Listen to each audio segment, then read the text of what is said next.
I sell car loans to entrepreneurs. We do 6 million revenue. Cool. We'd like to be at 30 million revenue in 2027. Okay.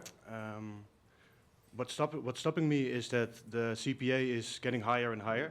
When we started out, it was like 400, 500 euros. Now it's almost 900 euros, sometimes even 1,000 euros. Okay. And I think we're overcompensating the sales reps. Okay. Like 30% of revenue is for wages for sales reps.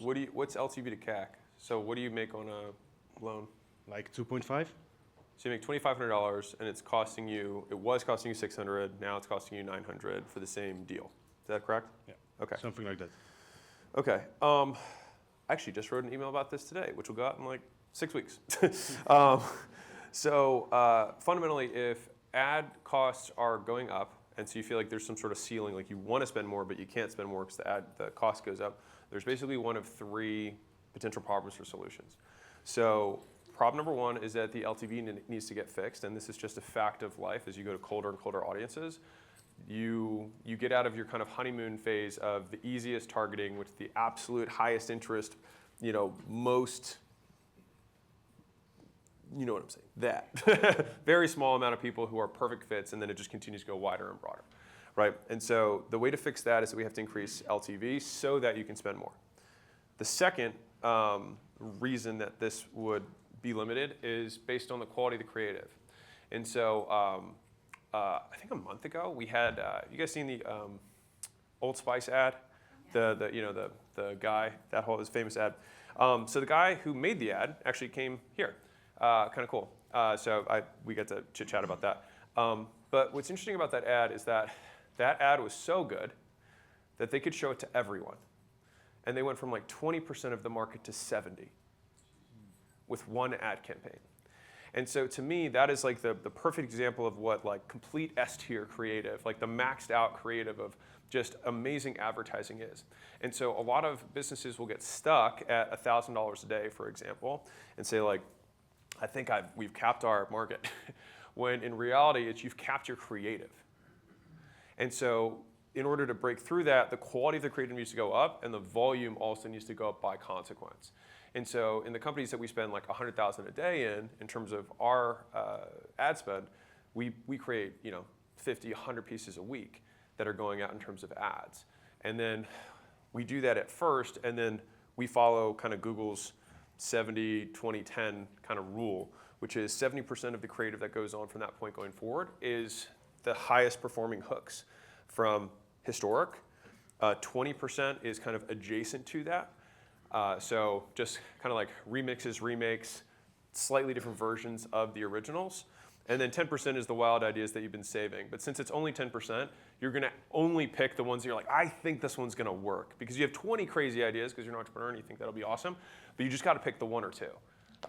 And so that's problem 2 that could be the reason that you are capped. So either you are not, the creative sucks, your LTV is too low, and there was a third one, which I forgot. But there were 3 in the email. And so the question that I would have for you is, which one of those do you think is the issue? I think the LTV is too low, LTV to CAC. So we have to make the LTV higher. But also we have to get more creative, better hooks. I think that's the key to better scaling.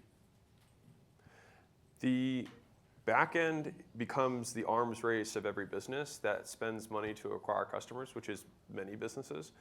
And so if you look between industries, the benchmarks for plumbing businesses in North Dakota, the cost to acquire a customer is going to be more or less the same between businesses. So as much as we like to think that we have some like very special sauce about like our sales team somehow magically sells different, even though we recruit from the exact same pool and compensate the exact same way, like we think it's somehow different. But in reality, like we run similar ads, we run similar promotions, we have similar sales teams, similarly compensated, pulled from the same talent pool. And so CAC is typically very similar between businesses. But where you get the outsized returns are that some businesses can have 10 times the LTV. And that's how they ultimately win. So I think you're right. So when I buy a business, I typically fix it back to front. And then I look at the creative and think, okay, how do we just do a ton more volume here? typically because we just don't even have enough data to figure out what the best ones are. So like, let's do way more, then look at the top 10%, then do more of that. And that process just never ends. Does that help? Great. Yeah, you bet. If you're a business owner and you're not growing as fast as you'd like, I'd like to give you a free gift. So my team and I put together the $100 million scaling roadmap, which is basically 200 hours of us looking over all the portfolio companies we've had and what stages of growth they went through, and more importantly, where they got stuck and how they got past it. And so we broke it into these 10 stages, and we made this little kind of quiz thing where if you put in your business information, it'll tell you where you're at, and the most important part for you, what to do for each of the functions of the business across product, marketing, sales, customer success, recruiting, IT, human resources, and finance. And so no matter what you're struggling with, someone else has already struggled with it and solved it. And so I'd like to give you this thing absolutely free. You can go to acquisition.com/roadmap, plug in your business information. And if you want us to actually help you deconstrain the business and you're trying to scale, we'd love to help you out. On the thank you page, you can just book a call with my team, and we will look at the business, see if we can help. And if we can, we'll invite you out to Vegas, and we'll do this in person live.